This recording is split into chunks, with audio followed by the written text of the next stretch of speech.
Hola, hola, hola, ¿cómo estás? Este es tu amigo Iván Balabarca y este es un video más de nuestra serie Profecía con Alegría.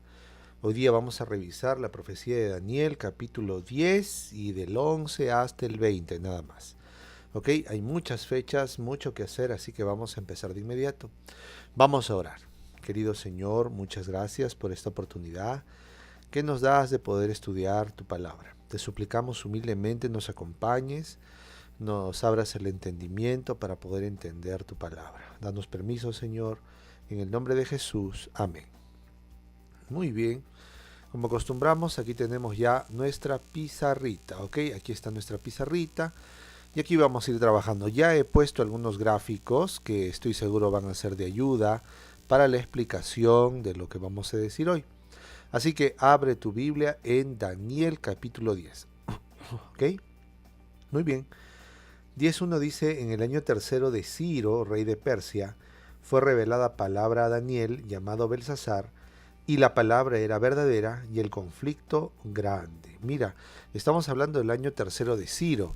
Si me acompañas acá, Ciro reinó en todo el imperio desde el 539. Quiere decir que si es el tercer año sería 538, 537, más o menos por el 536 está sucediendo esta profecía, ¿ya?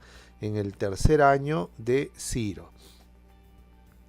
Dice, fue revelada palabra a Daniel llamado Belsasar y la palabra era verdadera y el conflicto grande. ¿Por qué se habla de un conflicto? Ajá. Aquí vamos a poner el conflicto grande. ¿Qué conflicto hay? Bueno, es lo que vamos a ver ahorita, ¿ya? Pero él comprendió la palabra y tuvo inteligencia en la visión. En aquellos días, yo, Daniel, estuve afligido por espacio de 3 semanas. Ahora, cuando dice que él comprendió la palabra, ¿a qué se está refiriendo? Pues Ciro comprendió la palabra y dejó salir a los israelitas de su cautiverio para volver a su tierra. ¿Ok? El verso 2 dice, en aquellos días, yo, Daniel, estuve afligido por espacio de 3 semanas. ¿Eh? Aquí está Daniel. Daniel está afligido por 3 semanas, que vendría a ser 21 días. ¿Ok? En el año tercero. Dice, no comí manjar delicado, verso 3, ni entró en mi boca carne ni vino, ni me ungí con ungüento, hasta que se cumplieron las 3 semanas. Y el día 24 del mes primero, estaba yo a orillas del gran río Hidekel. Hidekel viene a ser Tigris, ¿ok? Y alcé mis ojos y miré, y aquí un varón vestido de lino. Aquí lo tenemos en este grabado. El verso 6 dice, su cuerpo era como de berilo, y su rostro parecía un relámpago, y sus ojos como antorchas de fuego, y sus brazos y sus pies como de color del bronce bruñido, y el sonido de sus palabras como el estruendo de una multitud. Y solo yo, Daniel, vi aquella visión, y no la vieron los hombres que estaban conmigo, sino que se apoderó de ellos un gran temor y huyeron y se escondieron. Aquí está haciendo una referencia bien interesante, parecido a Apocalipsis. Apocalipsis también nos habla del mismo personaje en Apocalipsis capítulo 1 y se está refiriendo a Jesucristo. Quedé pues yo solo y vi esta gran visión y no quedó fuerza en mí, antes mi fuerza se cambió en desfallecimiento y no tuve vigor alguno, pero oí el sonido de sus palabras y al oír el sonido de sus palabras caí sobre mi rostro en un sueño profundo con mi rostro en tierra. Aparentemente cae pues como desmayado. Perdió su energía, perdió su vigor Daniel cuando escucha la voz de Dios. Y he aquí, verso 10, una mano me tocó e hizo que me pusiese sobre mis rodillas y sobre las palmas de mis manos y me dijo, Daniel, varón muy amado, está atento a las palabras que te hablaré y ponte en pie, porque a ti he sido enviado. ¿Quién fue enviado hacia él en el capítulo 9? Gabriel. Aparentemente es Gabriel también que nuevamente está al lado de Daniel. Entonces aparecen tres figuras interesantes. Está el hombre vestido de vestiduras blancas, aparece Gabriel y está Daniel, ¿ok? Cuando Daniel ve a este personaje, se queda postrado, pero luego viene este personaje y lo ayuda a reconstituirse, ¿ok? Esto es bien interesante, ¿eh? Esto es bien interesante. Ahora, ¿qué más dice? Dice ahí el versículo 12. Entonces me dijo, Daniel, no tengas miedo, porque desde el primer día que dispusiste tu corazón a entender y humillarte en la presencia de tu Dios, fueron oídas tus palabras y a causa de tus palabras yo he venido. ¿Desde cuántos días estuvo Daniel? 21 días. Ojo, este dato es bien interesante. Daniel estuvo 21 días. Esto hay que tenerlo muy en cuenta. Dice además, mas el príncipe del reino de Persia se me opuso durante 21 días. Pero he aquí Miguel, uno de los principales príncipes, vino para ayudarme y quedé allí con los reyes de Persia. Entonces, también por espacio de 21 días, ojo, aquí hay otro datazo, por espacio de 21 días, también el príncipe de Persia se le había opuesto. ¿A quién? A Gabriel. Y Miguel ayuda a Gabriel. ¿Ok? 21 días. Quiere decir que, mi amigo, mi amiga, las oraciones tienen un efecto. Cuando Miguel, ¿quién es Miguel? Miguel es Jesús. El título de batalla de Jesús es Miguel. Y después está Gabriel. Cuando Miguel y Gabriel luchan contra el príncipe de Persia, nosotros también luchamos cuando estamos en oración. ¿Me dejo entender? Cuando tú y yo estamos en oración, entonces es cuando podemos estar del lado de Dios. Qué interesante, qué bonito estos versículos. 14. He venido para hacerte saber, he aquí, dice, he venido para hacerte saber lo que ha de venir a tu pueblo en los postreros días, porque la visión es para esos días. Y el verso 15 dice, mientras me decía estas palabras, estaba yo con los ojos puestos en tierra, y enmudecido, pero he aquí, uno con semejanza de hijo de hombre tocó mis labios. Entonces abrí mi boca y hablé y dije al que estaba delante de mí, Señor mío, con la visión me ha sobrevenido dolores y no me quedan fuerzas. ¿Cómo pues podrá el siervo de mi Señor hablar con mi Señor? Porque al instante me faltó la fuerza y no me quedó aliento. Y aquel que tenía semejanza de hombre me tocó otra vez y me fortaleció y me dijo, muy amado, no temas, la paz sea contigo. Esfuérzate y aliéntate. Y mientras él me hablaba, recobré las fuerzas y dije, hable mi Señor porque me has fortalecido. Él me dijo, ¿sabes por qué he venido a ti? Pues ahora tengo que volver para pelear contra el príncipe de Persia, y al terminar con él el príncipe de Grecia vendrá. Pero yo te declararé lo que está escrito en el libro de la verdad, y ninguno me ayuda contra ellos, sino Miguel, vuestro príncipe. Continúa el diálogo entre Gabriel y Daniel. Dice, estaremos contra el príncipe de Persia, pero después vendrá el príncipe de Grecia. Estos datos son bien interesantes. Y ahora pasamos al capítulo 11, que en realidad el capítulo 10, el capítulo 11 son un solo paquete.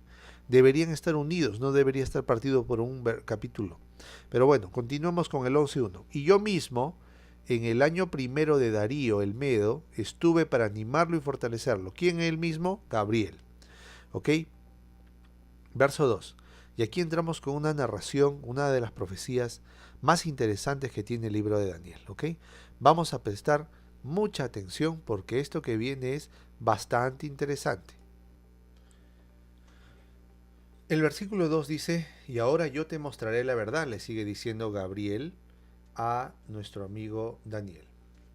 He aquí que aún habrán 3 reyes en Persia y el cuarto se hará de grandes riquezas más que todos ellos.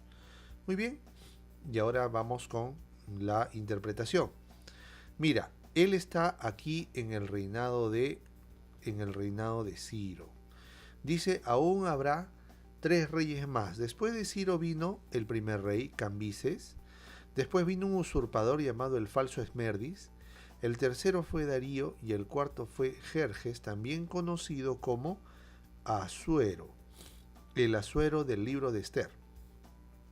Aquí están cómo reinaron. Ciro reinó hasta el 530, del 530 al 522 Cambises, en el año 522 el falso Esmerdis, del 522 al 486 Darío, y del 486 al 465 Jerjes, ¿ok?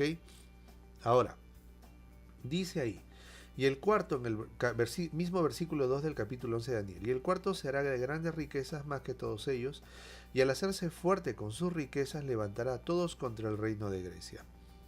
Se han hecho varias películas, pero una de las películas que de manera hollywoodense trata de rescatar este espacio o comprueba este espacio es la película 300, cuando se narra que de todas partes del imperio, y aquí está el imperio persa, de todas partes del imperio trajeron a su ejército para luchar contra Grecia, ¿ok?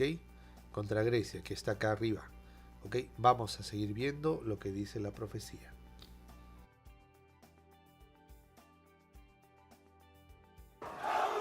Incluso el rey se permite soñar con algo más que la gloria.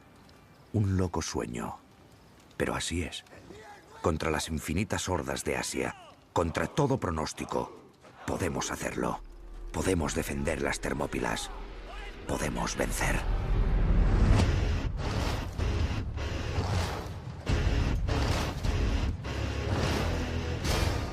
Amanece.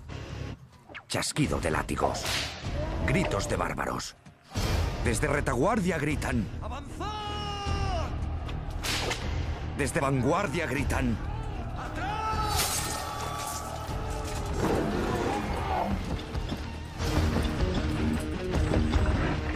Nuestros ojos son testigos del grotesco espectáculo llegado del confín más tenebroso del imperio de Jerjes.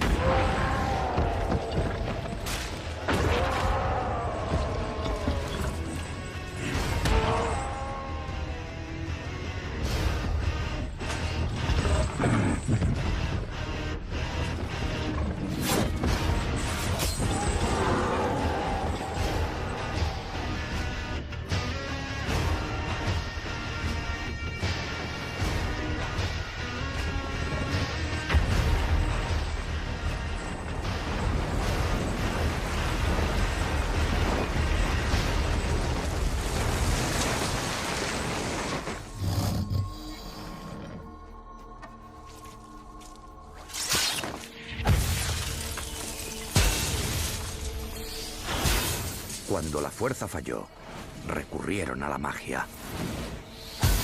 Las 100 naciones del Imperio Persa caen sobre nosotros, los ejércitos de toda Asia. Obligadas a atravesar este angosto paso, sus numerosas tropas no sirven de nada.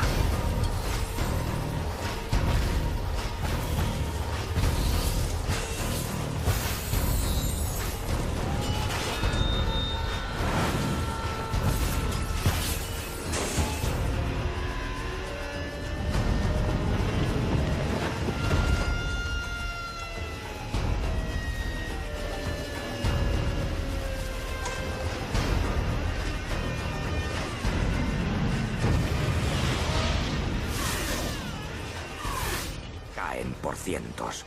Arrojamos los cuerpos despedazados y los frágiles corazones a los pies de Jerjes.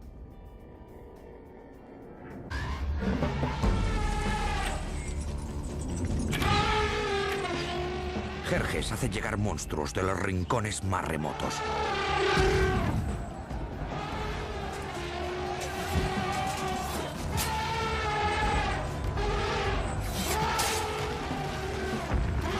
Pero son bestias torpes. Y los cadáveres persas amontonados en el suelo las hacen resbalar.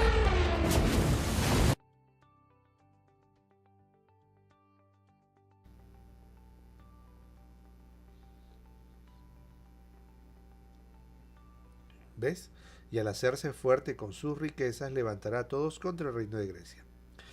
Luego se levantará un rey valiente, el cual dominará con gran poder y hará su voluntad. ¿Quién es este rey valiente? Después de Jerjes, vino el rey Artajerjes del 465 al 424 reinó, y él fue el que da la orden para restaurar Jerusalén en el año 457. Entonces, esta es una de las batallas por las que Miguel y Gabriel tienen que luchar contra los príncipes de Persia. ¿Para qué? Para que esta fecha y esta fecha se cumplan. ¿Ok? Estas dos fechas deben cumplirse, porque al cumplirse esta fecha también se cumple la profecía grande de las 2300 tardes y mañanas. Ojo, mucho ojo con eso, ¿ok? Muy bien. Después de ellos, después de Jerjes, viene Artajerjes, después Jerjes II, después Sogdiano, Darío II, Artajerjes II, Artajerjes III, Artajerjes IV y Darío III, que moriría en el año 330, inmediatamente después de la batalla de Gaugamela, que sostuvo contra el valiente, el rey valiente que fue Alejandro Magno. El verso 3 dice, y se levantará luego un rey valiente, el cual dominará con gran poder y hará su voluntad. ¿Quién es este rey valiente? Este rey valiente es el macedonio Alejandro Magno. ¿Ok? El versículo 4, ¿qué nos dice el versículo 4? Esto es bien interesante, mis amigos. El versículo 4 dice así, pero cuando se haya levantado su reino, será quebrantado y repartido hacia los cuatro vientos del cielo, no a sus descendientes, ni según el dominio con que él dominó, porque su reino será arrancado y será para otros fuera de ellos. Luego de ello, el versículo 5 empieza una narrativa muy interesante. Y se hará fuerte el rey del sur. ¿Qué significa eso? Eso nos lleva a las guerras que hubieron entre los diádocos. ¿Quiénes fueron los diádocos? Los diádocos fueron los generales que sobrevivieron a Alejandro. Estos generales que sobrevivieron, bueno, Alejandro murió en el 323. Entre el 323 y el 321, el general Pérdigas quiso mantener el imperio en este periodo. ¿Ok? Quiso mantener el imperio unido, pero los generales estaban dispuestos a luchar por su trozo del imperio. Y en el sur quedó nuestro amigo Ptolomeo.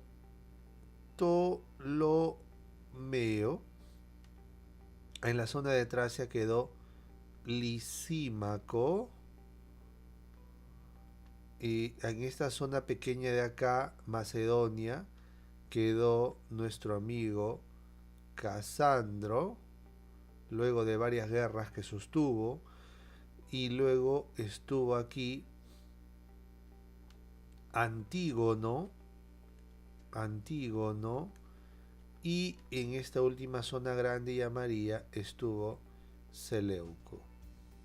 Lo interesante es que a Antígono ataca a Seleuco y entonces Seleuco huye a la corte de Ptolomeo. ¿Me dejo entender?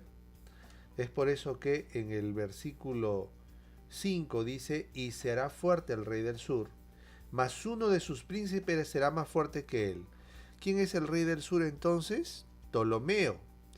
Seleuco huye de Antígono y va hacia donde Ptolomeo.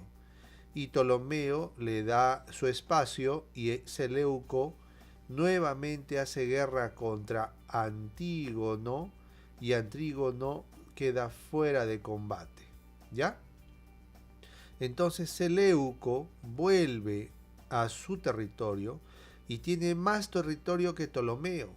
Se vuelve más grande y se cumple lo que dice el versículo 5, la última parte, y se hará poderoso y su dominio será grande. El verso 6 dice, al cabo de años harán alianza, ya no entre los Ptolomeo y Seleuco, sino entre sus descendientes. Antígono ya quedó fuera de lugar y Seleuco ahora, ¿qué hace? Seleuco ahora toma este espacio y surge el imperio Seleucida.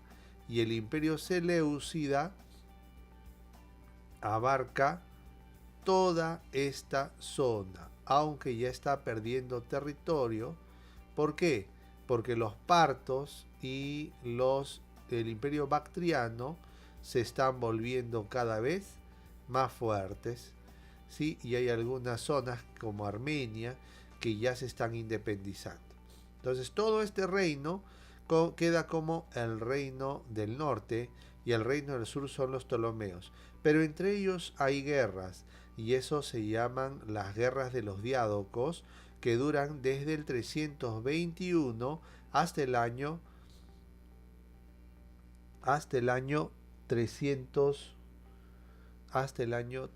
208, perdón, 301 hasta el año 301. En estas guerras pues quedan básicamente dos imperios y vámonos al mapa de acá. Queda en el norte el imperio Seleucida, en el sur el imperio Ptolemaico, y aquí queda un pequeño imperio, un pequeño reino, ya no es imperio, es un pequeño reino, que son el reino macedonio, con los descendientes de Casandro, pero ya desaparece poco a poco. ¿Ok? Entonces, el verso 6 dice, al cabo de años harán alianza y la hija del rey del sur vendrá al rey del norte para hacer alianza, pero ella no podrá retener su fuerza de su brazo ni permanecer a él ni su brazo, porque será entregada a ella y los que la habían traído a sí mismo su hijo y los que estaban de parte de ella en aquel tiempo. Entonces, ¿qué pasa? Luego de la guerra de los diádocos, mueren los diádocos, los últimos diádocos, entre el año 301 y el 281, y entre el año 281 y 214 se desarrollan las batallas entre los reinos helenísticos. ¿Qué es eso? Las guerras sirias, y vamos a este mapa. Las guerras sirias son 6 guerras que se desarrollan entre los Seleucidas, del rey del norte, es decir, y los Ptolomeos, que son el rey del sur. ¿Ok? Cuando están en la tercera guerra siria, es cuando una de las hijas del rey del sur, Berenice, va y se casa con uno de los Antíocos, rey del norte, de los Seleucidas, pero Antíoco incluso deja de lado a su esposa la Odisea para estar con Berenice. ¿Ok? Pero luego Berenice, de alguna manera, algo pasa que Antíoco se amista con la Odisea aparentemente envenena a Antíoco y muere Berenice, ¿ok? Y su hijo también, cumpliéndose esta profecía. En el versículo 7 encontramos algo bien interesante. En el versículo 7 dice, pero un renuevo de sus raíces se levantará sobre su trono y vendrá con ejército contra el rey del norte, y entrará en la fortaleza y se hará en ellos a su arbitrio, y predominará, y aun a los dioses de ellos, sus imágenes fundidas y sus objetos preciosos de plata y de oro, llevará cautivo a Egipto, y por años se mantendrá él contra el rey del norte. Y así entrará en el reino el rey del sur y volverá a su tierra. Mira, qué interesante. Cuando sucede esto, el rey del sur va con sus ejércitos y toma hasta la zona de Antioquía, una zona que había sido declarada pues muy importante, incluso se le conoce como la capital, y es la ciudad fuerte de la que se refiere en la profecía. Incluso se lleva a Egipto, dice, sus imágenes, y los escritos de aquella época sí pues datan que el rey del sur, o sea el Ptolomeo que estaba de turno, invade al reino Seleucida. Pero el rey del norte también reacciona y también ataca al rey del sur. ¿Ok? El verso 10. Mas los hijos de aquel se airarán y reunirán multitud de grandes ejércitos, y vendrá apresuradamente e inundará y pasará adelante. Luego volverá y llevará la guerra hasta su fortaleza. Entonces, ¿qué pasa? Los descendientes del rey del norte vuelven y atacan a Egipto. Y llegan muy cerquita, llegan hasta el final, hasta el límite, para ya ingresar a la fortaleza del rey del sur. ¿Ok? Verso 11. Por lo cual se enfurecerá el rey del sur y saldrá y peleará contra el rey del norte, y pondrá en campaña multitud grande, y toda aquella multitud será entregada en su mano. ¿Ok? Esto es bien interesante. En otras palabras, lo que se está describiendo en estos versículos no es otra cosa que las peleas de los reinos helenísticos, y por consiguiente también se está hablando de la destrucción poco a poco del imperio griego. El verso 11, el verso 12 dice: y al llevarse la multitud se elevará su corazón y derribará muchos millares, mas no prevalecerá. Dice ahí: y entonces el rey del norte, verso 13, volverá a poner en campaña una multitud mayor que la primera, y al cabo de algunos años vendrá apresuradamente con gran ejército y con muchas riquezas.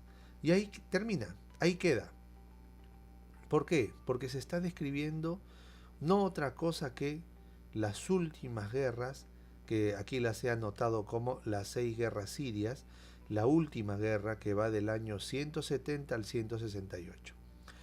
Mientras esto está pasando, hay guerras contra Roma, que las está desarrollando el área macedónica, esta área de acá.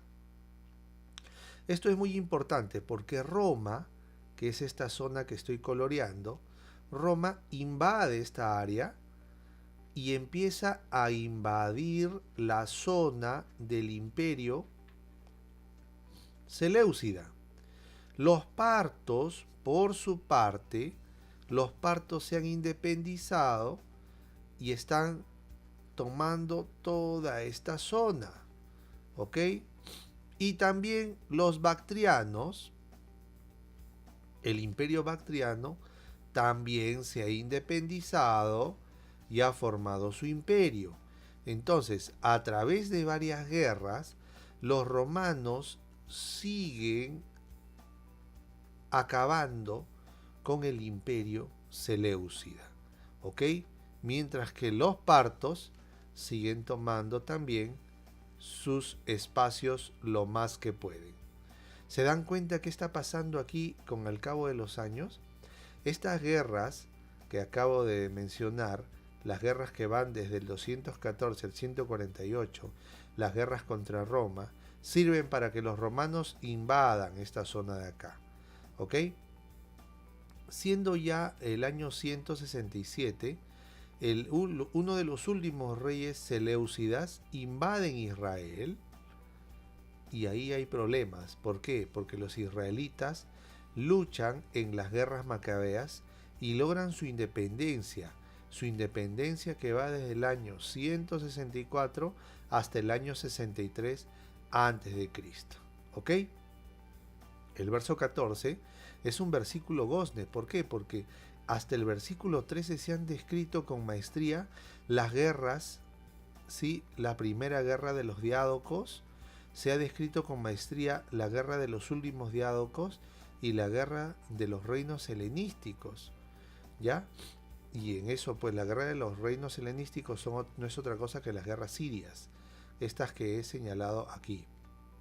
Y se ve también cómo pues los romanos están haciendo su ingreso en este imperio. Verso 14 dice: en aquellos tiempos se levantarán muchos contra el rey del sur, y hombres turbulentos de tu pueblo se levantarán para cumplir la visión, pero ellos caerán. ¿Quiénes son esos hombres violentos? ¿Quiénes son esos muchos hombres que se van contra el rey del sur? Pues aquí estamos hablando del nuevo invasor. ¿Quién es el nuevo invasor que estamos diciendo? ¿Quién es el nuevo rey del norte ahora? ¿Ah? ¿Quién es? No es otro que Roma. ¿Ok? Roma, que también invade la tierra gloriosa y luego empieza a invadir Egipto, o sea, al rey del sur. Entonces, el rey del norte, primero fueron los seleucidas y ahora el rey del norte es Roma. Verso 15, vendrá pues el rey del norte. Ahora, en el versículo 15, ¿quién es el rey del norte? El rey del norte ahora es Roma. Y levantará baluartes y tomará la ciudad fuerte, y las fuerzas del sur no podrán sostenerse, ni sus tropas escogidas, porque no habrá fuerzas para resistir. Y fue a través de las grandes campañas de Julio César que se llega hasta Egipto. ¿Ok? Ahora, ¿qué más dice la Biblia? En el versículo 16 dice: y el que vendrá contra él hará su voluntad y no habrá quien le pueda refrenar. Nos estamos refiriendo entonces a Julio César, ¿ok? Un gran conquistador romano que llega hasta Egipto, ¿sí?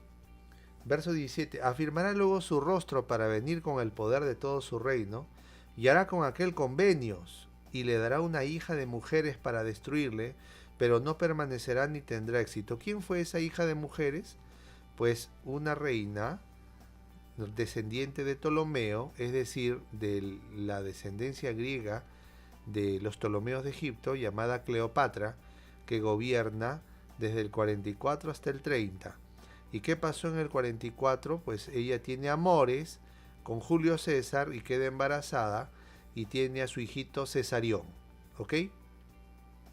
Pero Julio César pues es traicionado y muere Julio César en el año 44, ¿ya? Luego dice ella, no tendrá éxito, dice esta hija de mujeres. ¿Por qué hija de mujeres? Porque su sensualidad, su astucia, la hacía valer a través de su coquetería, ¿no? Entonces, esta hija de mujeres, que fue esta faraona Cleopatra, no tuvo éxito porque una vez que muere Julio César, la historia dice que luego de años entra en amores con Marco Antonio, pero Marco Antonio se entra en una guerra civil justamente contra Octavio o Augusto. Entonces Augusto acaba con Marco Antonio y Cleopatra se suicida. Y cuando Cleopatra se suicida, lo que sucede es que todo el imperio egipcio pasa a ser ahora, ¿qué cosa? Propiedad de el imperio romano, ¿ok? Ahora hay tres grandes imperios: Roma, Partia y esta zona verde, ¿sí? Bactrinia.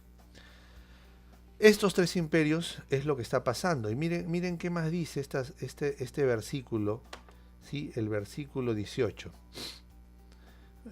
Verso 18. Volverá después su rostro a las costas y tomará muchas, mas un príncipe hará cesar su afrenta y aún hará volver sobre él su oprobio. Luego volverá su rostro a la fortaleza de su tierra, mas tropezará y caerá y no será hallado. ¿Y quién fue? Pues Julio César, que fue eliminado. Y se levantará en su lugar uno que hará pasar un cobrador de tributos.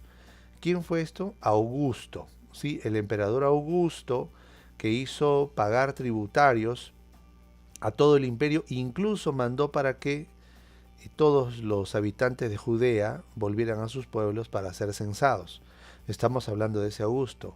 Pero en pocos días será quebrantado, aunque no en ira ni en batalla. Él murió, César Augusto, murió de vejez con tranquilidad, ¿ok?